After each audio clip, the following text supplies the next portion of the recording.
Hello and welcome to highlights of the 2010 AutoGP Formula SimRacing World Championship. Round 16 of the championship is the Japanese Grand Prix, the only figure 8 track on the FSR calendar.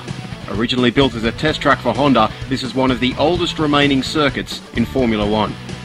Ronnie Hannell claimed pole position for the second time in his career, just edging out Go Speed's Artse Kirchhoff. Bono Huis would have to settle for third on the grid, ahead of Bruno Marquez in fourth. Lee Morris, now driving for Simcraft, qualified in fifth, and Patrick De Witt made sixth on the grid. Off the start line, everyone appeared to have an equal launch. Bono Huis managed to get alongside Artse Kirchhoff, but ultimately all drivers in the top 10 held on to their respective positions. The entire field of 18 cars safely made it through the opening corner and into the following chicanes. However, things soon got messy at the end of the lap when Fredrik Nilsson was squeezed onto the curb by Jarkko Mäkinen and a mini pile-up occurred involving Blair Disley and David Greco. Disley limped into the pits with no front wing. Greco now had a damaged car and Nilsson was left stranded on the curb. At the front, Huis wasted no time in passing Kirchhoff, getting a good run on his fellow Dutchman down into the first corner.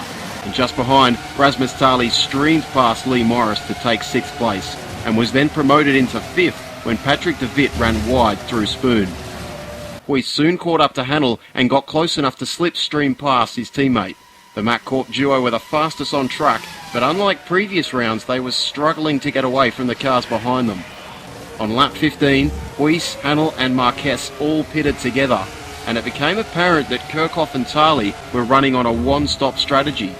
Kirchhoff was now leading the race just ahead of Tali, and with a large gap back to the two stoppers, it looked like stopping just once might pay off. But with a fresher set of tyres, Huis and Hannell were easily pulling back a second per lap, and by the time Kirchhoff and Tali pitted, Huis was only a few seconds behind. Huis and Hannell were now back in the lead, with Marquez running in third. Now in fourth position, Kirchhoff desperately tried to hold off Tali, and after some close side-by-side driving, Kirchhoff eventually locked up into the final chicane, allowing Tali to get through. The second set of stops again temporarily gave Tali and Kirchhoff the top two positions, and Hannell somehow leapfrogged teammate Huis, though it wasn't long before Huis was back in front, making a somewhat bold pass just before Spoon.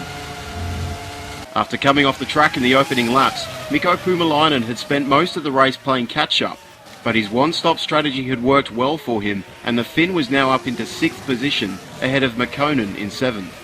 The worn tyres of Kirchhoff were not enough to hold off the Mack Corp cars behind him. Huis easily slipped by, and Hannell made a daring pass up the inside of the hairpin to overtake the Go Speed Racing driver. Tali too lost out to both Huis and Hannell, but Tali managed to hold on to the back of Hannell's car. Hannell suddenly started to look like he was struggling, quickly losing contact with Huis and then running wide on the exit of Spoon. Tali retook second place, but one lap later, Hannell made an impressive pass around Tali's outside into the final chicane. Not far behind, Marquez sailed past Kirchhoff to take 4th position, and in 6th place, Puumalainen could not hold off Mäkinen, who had significantly fresher tyres.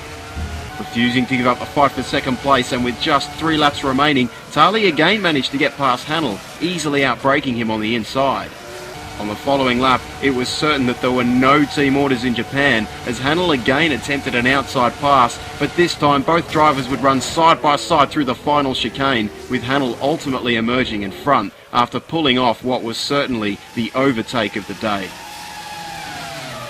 Despite already securing the 2010 championship, Bono Huis shows no signs of slowing down, with the Dutchman taking his 5th victory in a row. Ronnie Hannell and Rasmus Tali rounded off the podium, making it yet another 1-2-3 affair for the Precision Motorsports team. A solid drive from Bruno Marquez saw the Portuguese driver finish in 4th place. Artse Kirchhoff crossed the line in 5th, and after the race, Jarkko Mäkinen was handed a 30-second time penalty for the contact with Fredrik Nilsson on lap 1.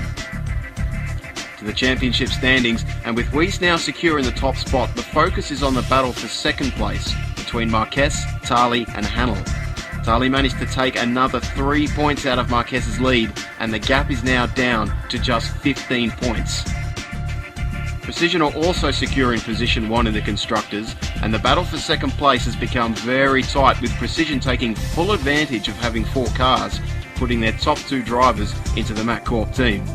Twister remain in second place, but only have a 24-point lead over Matt Corp with 2 rounds remaining. The next round will be the Brazilian Grand Prix. Tune in at 5:25 p.m. GMT on the 17th of October for the multi-BC broadcast. To watch the action live, go to www.formula-simracing.net and follow the links to the live broadcast. We hope you've enjoyed this presentation. I'm Simon Adebisi, and we'll see you at Interlagos for the penultimate round of the 2010 AutoGP FSR World Championship.